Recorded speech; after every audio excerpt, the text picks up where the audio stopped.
Hello and welcome. An AI platform that is available with a free plan and a paid plan is Claude AI.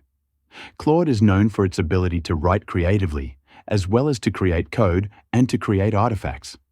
There is a paid plan available. You can click on the upgrade button. You will then see Claude's available plans that you can undertake. If you go to your account in Claude, and you go to the Settings tab, you will notice Claude capabilities, and you'll want to make sure that you have artifacts enabled. Artifacts allow you to generate code snippets, text documents, and website designs inside of the answer to your query.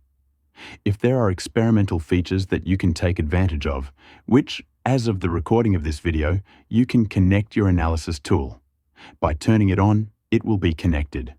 And again, as of the recording of this video, Claude does have its own connection to GitHub. When you click a new chat, one of the things you'll notice is that you have a plus button. You can upload a file or take a screenshot with Claude. Now, there are some limitations when you're with a free plan versus a paid plan. However, the free plan does have these features available. When you are writing, there's a specific style that you can choose. However, you can change the setting here in this area.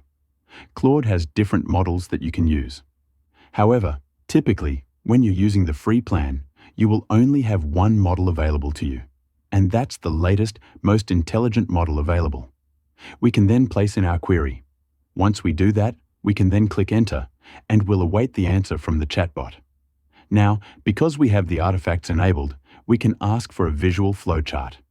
Once we use our prompt, what you'll then see is that Claude will open up an area on the right side where it begins to create the visual that you have requested.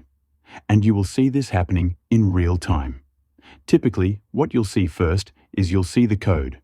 And then, once the code is complete, you will then see a completed element that Claude uses to answer your query.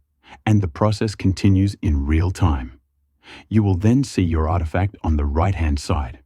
Once you have it, you can take the artifact. You can then download as an SVG file. You can then publish this to a Claude page that will make it public, so you can use Claude in order to give you information. You can also use artifacts to make a visual representation of what it is that you are requesting. Okay, so with that, thanks, and I will see you in another video.